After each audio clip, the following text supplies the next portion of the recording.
गुरुर्ब्रह्मा गुरुर्विष्णु गुरुर्देवो महेश्वर गुरु साक्षात् परब्रह्म तस्मै श्री गुरवे नमः।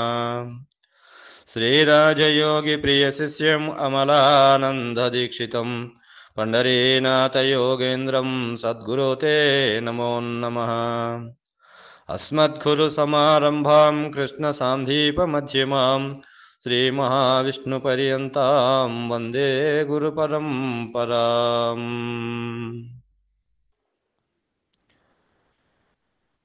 మద్గురువర్యుల పాదపద్మములకు సాష్టాంగ దండ ప్రణామములు చేస్తూ పరిపూర్ణ రాజయోగియ తత్వబోధిని అను గ్రంథములో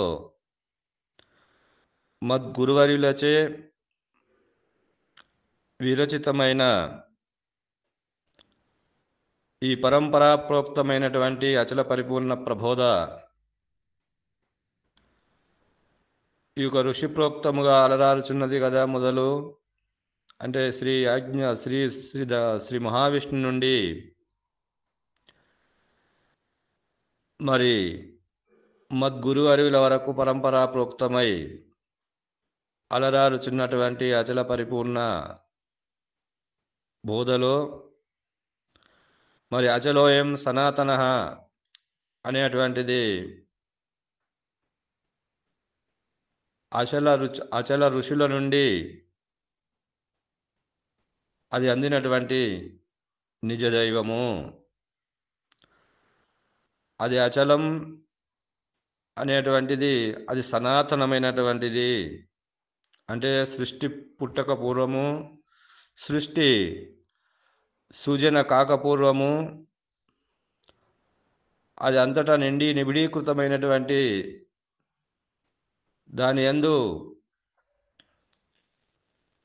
మరి యొక్క కృతాయుగము, త్రేతాయుగము, ద్వాపరము, కలియుగం అనేటువంటిది ఈ 4 యుగముల సృష్టి అంతా కూడా మరి ఆవిర్భవమై మరి తిరోభవములు చెందుతూ ఉన్నటువంటిది. మరి కృతాయుగం యందు, త్రేతాయుగం యందు, ద్వాపరం యందు, కలియుగం యందు కూడా మరి ఆ సత్యమైనటువంటిది, సనాతనమైనటువంటిది, అచలమైనటువంటిది, నిజమైనటువంటి దైవం ఏదైతే ఉన్నదో అది శ్రీ మహావిష్ణు శ్రీ బ్రహ్మ విద్యా గురు విష్ణు సూర్యం శ్రీ ఆజ్ఞవలికం జనకం సుకంచ సాందీపమీసం కృష్ణాచార్జునం వందే గురున్మే గురుపాదుకాంతం అని మనం చెప్పుకున్నాము కదా. మరి అక్కడి నుంచి పరంపర గురువులచే అచల ఋషుల అది ఋషి మొదలు శ్రీ మహావిష్ణువు నుండి సాందీప మహర్షి వరకు ఋషిప్రోక్తమైనటువంటి ఋషుల నుండి అది అందినటువంటి భావము ఆ నిజ దైవం అనేటువంటిది అచల ఋషులచే అది నిర్ణయింపబడినటువంటి దానిని మరి ఇక్కడ కృష్ణుడు అర్జున్ నుండి గురు శిష్య న్యాయముగా భగవద్గీత యందు బోధింపబడింది. మరి దానినే మనకు ఇక్కడ కలియుగం యందు శివరామ దీక్షితుల వారు మరి అచలోయం సనాతన అనేటువంటిది అది సనాతనమైనటువంటిది. అది సృష్టికి పూర్వము, సృష్టి సృజన పూర్వము ఉన్నటువంటిది. సృష్టి దాని యందు తోచబడినటువంటిది. ఏ బ్రహ్మమైతే ఉన్నదో స్వయంభూ అనేటువంటిది ఆ బ్రహ్మము నుండి ఈ సృష్టి ఆవిర్భావము జరిగింది. ఇది రాకపోకలైనటువంటిది, ఇది లేనటువంటిది, ఇది అధునాతనమైనటువంటిది, అది సత్యమైనటువంటిది, అది సనాతనమైనటువంటిది, అది అచలము, అది బట్టబయలు అని చెప్పి శివరామ దీక్షితుల వారు సిద్ధాంతం చేసినటువంటి దానిని మరి శివరామ దీక్షితుల నుండి మద్గురు శ్రీ అమలానంద పాటల పండరనాథ్ మహర్షి అచల ఋషి వారి నోటి నుండి వెలువడినటువంటి ఈ గురుప్రసాదమే ఈ అచలోయం సనాతన అనేటువంటి దాన్ని మరి అందరూ కూడా చెప్పుకుంటున్నారు. మరి ద్వైతము చెప్తుంది, అద్వైతం చెప్తుంది, విశిష్ట అద్వైతం కూడా చెప్తుంది. ముఖ్యమైనటువంటివి సిద్ధాంతాలు కూడా మరి వారి వారి అభిప్రాయానికి తగ్గట్లు, వారి వారి భావానికి అందినట్లు ఈ యొక్క భావాన్ని చెప్పుకుంటున్నారని మరి మద్గురువర్యుల వారు మద్గురువర్యులు అచల ఋషి శ్రీ అమలానంద పాటల పండరనాథ్ గారు మనకు ఈ అచలోయం సనాతన అనేటువంటి దాని నుండి ఈ యొక్క ఆ భావాన్ని మనకు అందజేస్తున్నాడు. ఏమంటున్నాడు అంటే, శ్రీ మదచలర్షి రాముడు శివరామ దీక్షితియ బోధ గురు శిష్య న్యాయంగా జరుగుచుండును. మరి బోధ జరుగుతున్నప్పుడు గురుడు శిష్యుడు ఇద్దరు కలిస్తే మరి ఇక్కడ ద్వైతము అంటే జీవుడు ఈశ్వరుడు అనేటువంటి వాడు అక్కడ ద్వైతంలో చెప్పినారు కదా మధ్వాచారి. మరి ఆ విధంగానే ఇక్కడ మరి మన బోధ యందు కూడా ఈ బోధ ఉన్నప్పుడు మరి ఇది గురు శిష్యుల మధ్యలో జరిగేటువంటిది ప్రబోధ కాబట్టి మరి గురుడు శిష్యుడు ఇద్దరు కలిస్తే మరి ద్వైతం అనబడుతుంది కదా. అంతేగాక ఉన్న పరిపూర్ణమును లేని ఎరుకను గురించి బోధింపబడును.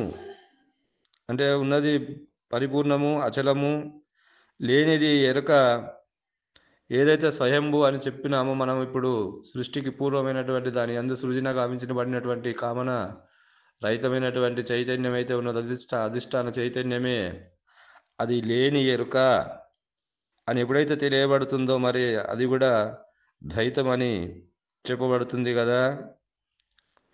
మరి బోధ రెండింటి గురించి ఉండును కాన ద్వైతమే అని అనవచ్చును. కానీ అది ద్వైతం అందామా అంటే ఈ రెండు కూడా కలలో దోచినటువంటివే. జీవేశ్వర జగత్తంతా కూడా జీవ ఈశ్వరుడు కూడా మరి మరి కలలో దోచిన శరీరములు ఎలాగో అలాగే మూలము లేని ఈ గుర్తెరిగే శరీర రూప ఎరక ఏమీ లేదని నిరసింపబడుతున్నందున మరి దీనిని ద్వైతమని కూడా అనలేము. మరి ఇవి రెండు కూడా ఇవి ఎరక మరుపు, జీవుడు ఈశ్వరుడు ఎరక మరుపు, ఇవి రెండు కూడా ఇది మూలం లేని గుర్తెరిగే శరీరం అన్నప్పుడు ఇది కలదోచిన శరీరం ఎలాగో అలాగే అన్నప్పుడు మరి దీన్ని ద్వైతం అందామంటే ద్వైతం కూడా అనలేము. మరి అద్వైతం అని అందామా అని అంటే బ్రహ్మ సత్యం జగన్మిథ్య అని వారందరూ అంటే త్రాడు పాముగా తోచబడినట్లు ఈ బ్రహ్మమే జగత్తుగా తోచబడినది. కానీ జగత్తు మిథ్యాస్వరూపము అనగా ఉన్నది ఒకటైతే ఉన్నది ఉన్నట్లుగా కాక మరొక రీతిగా తోచబడినదని వారి భావము. అంటే తాడు పాముగా తోచినట్లు దాని అన్ని అధ్యారూపమైనటువంటి జగత్తు లేదు, కానీ పాము అనేటువంటి ఆ సర్పము ఏదైతే ఉన్నదో తాడు నిజమని అన్నారు. దాని అందు అధ్యారూపమైనటువంటి పాము మాత్రము లేదు, అది జగత్తు అని చెప్పినారు. అద్వైతము అది మాత్రము సత్యం అని చెప్పినారు. కానీ దీక్షితుల వారు ఆ తాడు ఉంటేనే కదా ఇది తోచింది, మరి తాడు ఉంటేనే పాము అని భ్రమ చెందుతున్నావు కదా, ఆ పాము అనేటువంటిది లేనే లేదు, ఆ తాడే పాముగా నీవు భ్రమ చెందినావు కాబట్టి తాడు అనేటువంటి దాన్ని తీసేసినటువంటి మహానుభావుడు దీక్షితుల వారు. కాబట్టి మరి అలాంటి జగత్తు మిథ్యా స్వరూపము అనగా ఉన్నది ఒకటైతే ఉన్నది ఉన్నట్లుగా కాక మరొక రీతిగా తోచబడినదని దాని భావము. దానికి ఎండమావులను కుందేటి కొమ్మును వంద్యాసంతును రజ్జసర్పభ్రాంతిని ఉపమానములుగా చెప్పి జగత్తును మిథ్యాస్వరూపమని బ్రహ్మమును మాత్రము సత్యమని నిరూపింతురు వాళ్ళు. అందుకుగాను వారు లక్షణత్రయము అనగా జహర్లక్షణము అజహర్లక్షణము జహద జర్లక్షణముల చేత నిరూపించుటకు పూనుకొందురు. మరి ఆ జహదర్ లక్షణమందు బంగారము నగలుగా మన్ను కుండలుగా మార్పు చెంది తోచబడినట్లు బ్రహ్మము జగత్తుగా తోచుట మాత్రమే గాని కుండలు నగలయందు నామరూపములను తీసివేయగా నగలయందు కుండలయందు నామరూపములైనటువంటి తీసివేయగా మరి ఏది ఉన్నది అంటే అక్కడ బంగారము మన్ను కనబడుతుంది కదా. మరి మిగిలినట్లుగా జగత్తు యొక్క నామరూపములపై గల భ్రాంతిని వదిలి చూచితే బ్రహ్మము మాత్రమే శాశ్వతముగా నుండునని తెలుసుకోమని వారు బోధింతురు. ఎన్ని చెప్పినా ఏమి చెప్పినా అద్వైతము ఏకబ్రహ్మవాదమేనని తేటపడినది. మరి అన్నప్పుడు అలాగే అచలము అది తప్ప మరి ఏమీ లేదు, దానికి పేరు లేదు, అది అంతటా కలదు అని బోధింపబడుట చేత ఈ అచలము కూడా ఏకబ్రహ్మవాదమగుట చేత దీనిని మహాద్వైతమని కూడా సాంప్రదాయక పెద్దలు అన్నారు. మరి అన్నప్పుడు బంగారము నగలుగా మారినట్లు మన్ను కుండలుగా మారినట్లు అచలము లేక పరిపూర్ణమునందు ఏ విధమైన మార్పు రాదు. ఉన్నది ఉన్నట్లు స్థిరముగా శాశ్వతముగా నుండును కాన అద్వైతమని కూడా అనరాదు. ఆ అద్వైత బ్రహ్మం ఏదైతే ఉందో దాని శాశ్వతమని సత్యమైనటువంటిదని అది అచలమని వాళ్ళు కూడా అన్నారు కదా. మరి అన్నప్పుడు అదే మరి యొక్క మన్ను కుండలుగా మార్పు చెందినట్టు, బంగారము నగలుగా మార్పు చెందినట్టు ఆ యొక్క బ్రహ్మమే జీవేశ్వర జగత్తుగా మార్పు చెందింది అనేటువంటి దానిని మనకు అచల ఋషులు గమనించి దాని అందు మార్పు ఉంది కాబట్టి మరి దాన్ని మరి అచలం అంటే అది కాదు, అది చలనమైనటువంటిదే, చలించేటువంటి బ్రహ్మమే కానీ అది అచల బ్రహ్మము కాదు అనేటటువంటి సిద్ధాంతాన్ని శివరామ దీక్షితుల వారు నిర్ధారణ చేసినటువంటి నిర్ధారణ చేసినటువంటి నిర్ధారకులు. కాబట్టి మరి అచలోయం సనాతన అనేటువంటిది అచలమే తప్ప అది చలనము లేనటువంటిది, మరి సత్యమైనటువంటిది, సనాతనమైనటువంటిది. మరి దాన్ని అద్వైతం అందామంటే అద్వైతము కూడా అనరాదు అని మరి ఇది కూడా ఏకబ్రహ్మవాదం ఒకట చేత దీనిని మరి అచల ఋషులు కొంతమంది అచల ఋషులు మహానుభావులు దీనిని కూడా మహా అద్వైతం అని అన్నారు. మరి పోనీ విశిష్టాద్వైతం అని అందామా అంటే దాని యందు జీవుడు సత్యము, ప్రకృతి సత్యము, దేవుడు సత్యము అని చెప్పి ప్రకృతి మాత అనుగ్రహం పొందితే ఆమె ప్రక్కకు వైదొలిగితే ఈ జీవుడు ఆ దైవ దర్శనం చేసుకొనగలుగుతాడు. ఆ దైవం యొక్క చూపు జీవునిపై పడగానే ఈ జీవుడు ఆ దైవ స్వరూపం పొందుతాడు అని చెప్తారు. మరి పరిపూర్ణ బోధయందు కూడా పరిపూర్ణము ఒకటి, లేని ఎరుక అనేది ఒకటి అని చెబుతూ ఈ ఎరుక ద్వంద్వరూపముగా అనగా ఎరుక మరుపులుగా ఉన్నదని బోధ చేయుదురు కదా. మరి బోధ ఉన్నంత వరకు గురువు ఉంటున్నాడు, శిష్యుడు ఉంటున్నాడు, బోధ ఉంటుంది అన్నప్పుడు ఈ మూడు కూడా ఉంటున్నాయి. అనగా పరిపూర్ణము, ఎరుక, మరుపు ఉండుట చేత మరి దీన్ని విశిష్ట ద్వైతము లేక త్రైతము అని అనుటకు వీలు కలదు. కానీ జీవుడు దైవ స్వరూపం పొందినట్లు ఈ మరుపు ఎరుక రూపము పొందును, కానీ పరిపూర్ణము లేక అచల రూపము పొందలేదు. కానీ ఇది విశిష్టాద్వైతము అని అందామా అంటే ఇది విశిష్టాద్వైతం అని కూడా అనరాదు అచలమును. అందుకొరకే కలిక కర్పూర న్యాయవతు గురువు అతని బోధ ముగియగానే వారి మధ్య గల గుర్తు లేకపోవును. అంటే కలికి అనేటువంటిది బోధ అనేటువంటిది గురువు, మరి కర్పూరం అనేటువంటి శిష్యుడు, ఈ ఇద్దరు మరి వెలిగి లేకపోయినట్లు వారిద్దరి లోపలి కూడా గురువు శిష్యుని లోపల కూడా గుర్తు లేకుండా పోవుచున్నది. ఎవరి వల్ల అది అంటే తన గురువు యొక్క అనుగ్రహము వలన గుర్తు లేకుండా పోవుచున్నది. అప్పుడు గురువు శిష్యుడు వీరున్నను లేనివారే కాబట్టి ఎరుక మరుపు ఈ రెండు లేనివే అగును. కావున దీనిని త్రైతము లేక విశిష్టద్వైతము అని కూడా అనరాదు. కాబట్టి ఎరుక లేనిది, ఎరుక కానిది, ఎరుక మీరిన తత్వం ఇది. దానిని ఏమని వలే ఇవన్నీ అనేది నేను. ఈ నేను కలలో లేనిది నేను, కలలో లేనిది నేను, కానిది నేను మీరినది. ఈ సృష్టికి మూలమైన ఏ అహం గలదో అదే నేను. అది లేని స్థితి సాధకునికి చేకూరును. అందుకే బ్రహ్మైవ అహమస్మి అహం పదార్థరహిత అని సిద్ధాంత వాక్యము. అందుకే శ్రీ భూమానంద హనుమంత రాజయోగేంద్రుల వారు ఉన్నది గురుడు అన్నది నే కన్నదంతటనున్నది, ఉన్నదేమో ఉన్నది నేనన్నదే లేకున్నది. మరి ఏది ఉన్నది అది గురుడు చూపగా ఉన్నది, అది గురుడు అన్నదే ఉన్నది. నే కన్నది అంతటా ఉన్నది, గురుడు చూపితే కన్నది ఏది అది అంతటా ఉన్నది.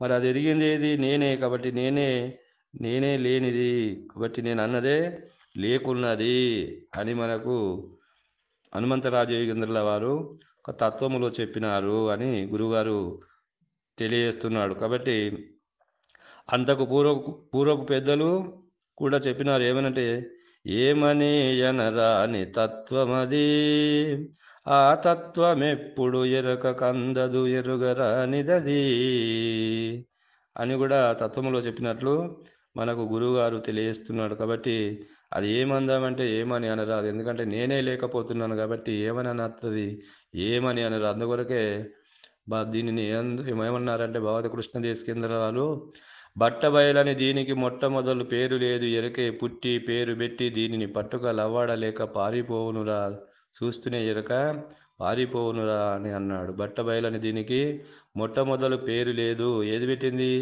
ఈ నేనే వచ్చి తనకి పేరు పెట్టి మరి గురువాక్యము చేత దానికి మళ్ళీ లేనే లేకపోతున్నాను కాబట్టి, ఆ గురు అనుగ్రహం వలన లేనే లేకపోతున్నాను కాబట్టి అది నేను పోయేదే, నేను లేకపోయిన తర్వాత అది ఉన్నటువంటిది ఏదైతే ఉన్నదో అది అచలోయం సనాతన అని శ్రీకృష్ణ భగవానుడు కూడా మనకు చెప్పినాడు కదా భగవద్గీతల. దానిని అచలోయం సనాతన అని చెప్పి గురువుగారు మనకు దీన్ని నిర్ధారణ చేసి చెప్పి ఉన్నారు. కాబట్టి ఇంతటితో ఈ యొక్క పరిపూర్ణ రాజయోగి తత్వబోధిని అను గ్రంథములోని పాఠ్యాంశాలను చెప్పుమని ప్రోత్సహించి వీటిని కాంపోజ్ చేసి మరి యూట్యూబ్ ద్వారా అందించినటువంటి రామానంద మునుకుంట్ల రాజకుమార్ గారు, ఎందుకంటే వారు ఈ పరిపూర్ణ రాజయోగ తత్వబోధనలోని ముఖ్యమైనటువంటి యొక్క పాఠ్యాంశాలను చెప్పుమని చెప్పుమని చెప్పినందుకు ఈ పరిపూర్ణ రాజయోగి తత్వబోధిని అని గురువుగారు రాసినటువంటి గ్రంథంలోని ముఖ్య పాఠ్యాంశాలని ఇంతటితో పూర్తి చేస్తూ ప్రోత్సహించి మరి కాంపోజ్ చేసి మనకు యూట్యూబ్ ద్వారా అందిస్తున్నటువంటి రామానందం మునుకుంట్ల రాజకుమార్ గారికి కృతజ్ఞతపూర్వక వందనములు తెలియజేస్తూ ఇంతటితో ఈ యొక్క భావాన్ని ముగిస్తున్నాను. జై బలో సద్గురు ప్రభుమహారాజుకు జై. శ్రీ గురువని వేడితి జయమంగళంబని పాడితి అంగనామనులార మీరలు మంగళంబని పాడరే అజహరాదుల కలవిగాని అచల బోధను తెలిపెనే రాజయోగికి మంగళంబని రకపోకలు బాయనే శ్రీ గురువని వేడితి జయమంగళంబని పాడితి అచల పీఠము కధిపతై అలరారు చుండెటి గురునకు నిత్య సత్యము తెలిపి భక్తుల ఎలిన గురువరునకు శ్రీ గురువని వేడితి జయమంగళంబని పాడితి అంగనామనులార మీరలు మంగళంబని పాడరే. మంగళం దేశకేంద్రాయ మంగళం అచలాయ మంగళం దేశకేంద్రాయ మంగళం అచలాయతే మంగళం పండరీనాథాయ మంగళం గురుదేవాయ మంగళం. మద్గురునకు సర్వమంగళ నీరాజనం సమర్పయామి. సర్వం సద్గురార్పణం. జై బలో సద్గురు ప్రభు మహారాజుకు జై.